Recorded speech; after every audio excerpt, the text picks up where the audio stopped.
Shalom, saudara yang dikasihi Tuhan.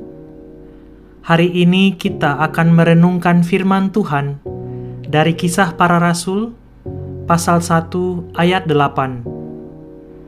Tetapi kamu akan menerima kuasa kalau Roh Kudus turun ke atas kamu, dan kamu akan menjadi saksiku di Yerusalem dan di seluruh Yudea dan Samaria dan sampai ke ujung bumi.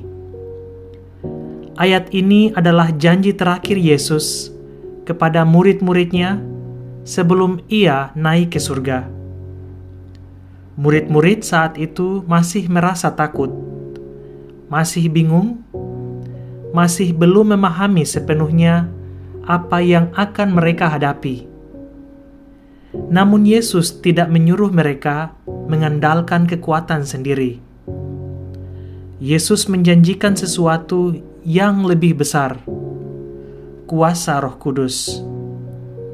Kuasa yang mengubah orang-orang biasa menjadi saksi Kristus yang luar biasa.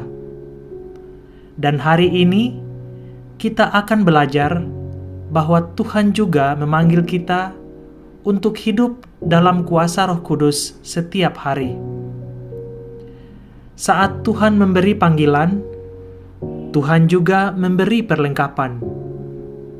Murid-murid bukanlah orang yang sempurna. Mereka pernah takut, pernah gagal, pernah melarikan diri. Namun Tuhan tetap memilih mereka. Karena Tuhan tidak mencari orang yang paling hebat. Tuhan mencari hati yang bersedia dipakai. Dan Roh Kudus menjadi sumber kekuatan mereka. Yesus berkata, "Kamu akan menerima kuasa." Kuasa ini bukan untuk menunjukkan kehebatan diri, bukan untuk mencari kemuliaan manusia. Kuasa Roh Kudus diberikan agar kita mampu hidup sesuai kehendak Tuhan, mampu mengalahkan dosa, mampu mengasihi, mampu tetap setia, dan mampu menjadi saksi Kristus. Sebelum dipenuhi Roh Kudus, Petrus takut mengakui Yesus. Namun, setelah Roh Kudus turun, Petrus berdiri dengan berani memberitakan Injil. Apa yang berubah? Bukan kemampuan Petrus, melainkan kuasa Roh Kudus yang bekerja di dalam dirinya. Kuasa Roh Kudus yang sama masih bekerja sampai hari ini. Yesus tidak berkata, "Kamu akan menjadi orang terkenal." Yesus berkata, "Kamu akan menjadi saksiku." Menjadi saksi berarti memperlihatkan Kristus melalui hidup kita, melalui kasih, melalui kejujuran, melalui pengampunan, melalui perkataan, dan melalui cara kita menjalani kehidupan setiap hari. Yesus menyebut Yerusalem, Yudea, Samaria, sampai ke ujung bumi.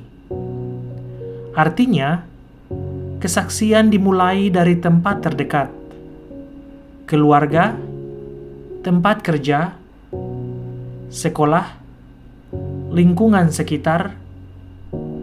Tuhan memanggil kita menjadi terang dimanapun kita berada. Banyak orang takut menceritakan tentang Yesus, takut ditolak, takut dianggap aneh. Namun Roh Kudus memberi keberanian, karena kita tidak bersaksi dengan kekuatan sendiri. Tuhan menyertai kita. Kuasa Roh Kudus bukan hanya untuk pelayanan, tetapi juga untuk kehidupan sehari-hari. Mengampuni saat disakiti, mengasihi saat sulit, tetap jujur saat dicobai, tetap setia saat menghadapi tekanan. Semua itu hanya mungkin jika Roh Kudus memimpin hidup kita. Saat kita bingung, Roh Kudus memberi hikmat. Saat kita lemah, Roh Kudus memberi kekuatan.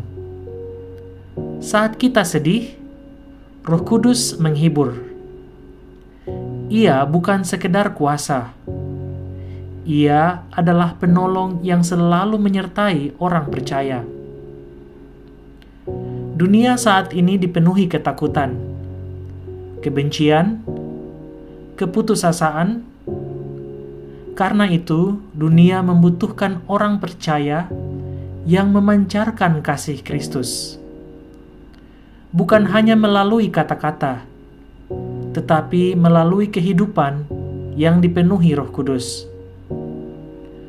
Hubungan dengan Roh Kudus harus dipelihara melalui doa, firman Tuhan, ketaatan, dan kehidupan yang kudus. Semakin dekat kita dengan Tuhan, semakin Roh Kudus bekerja dengan leluasa dalam hidup kita. Yesus naik ke surga, namun Ia tidak meninggalkan murid-muridnya sendirian.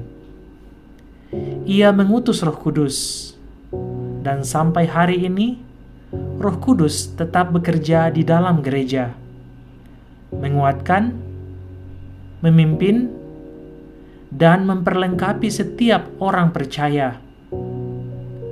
Orang yang dipenuhi Roh Kudus membawa perubahan, bukan karena dirinya hebat, tetapi karena Tuhan bekerja melalui hidupnya. Satu perkataan yang penuh kasih, satu doa, satu tindakan sederhana bisa dipakai Tuhan untuk mengubah hidup seseorang. Menjadi saksi Kristus bukan hanya semangat di awal, tetapi tetap setia sampai akhir. Saat dipuji, saat ditolak, saat berhasil, saat menghadapi pencobaan, karena Roh Kudus memberi kekuatan untuk terus berjalan. Hari ini Tuhan mengundang kita, jangan hidup mengandalkan kekuatan sendiri. Mintalah Roh Kudus memimpin setiap langkah. Biarlah hidup kita menjadi kesaksian yang membawa orang lain mengenal Yesus. Karena Tuhan masih bekerja melalui orang-orang yang mau dipenuhi Roh Kudus. Mari kita tutup renungan ini dengan doa. Tuhan Yesus, terima kasih atas janji Roh Kudus yang Engkau berikan kepada setiap orang percaya. Penuhi kami dengan kuasa-Mu, agar kami hidup dalam keberanian, kasih, dan kekudusan. Jadikan kami saksi-saksi-Mu melalui perkataan, tindakan, dan seluruh kehidupan kami. Pakailah hidup kami untuk membawa banyak orang semakin mengenal Engkau. Di dalam nama Tuhan Yesus, kami berdoa. Amin.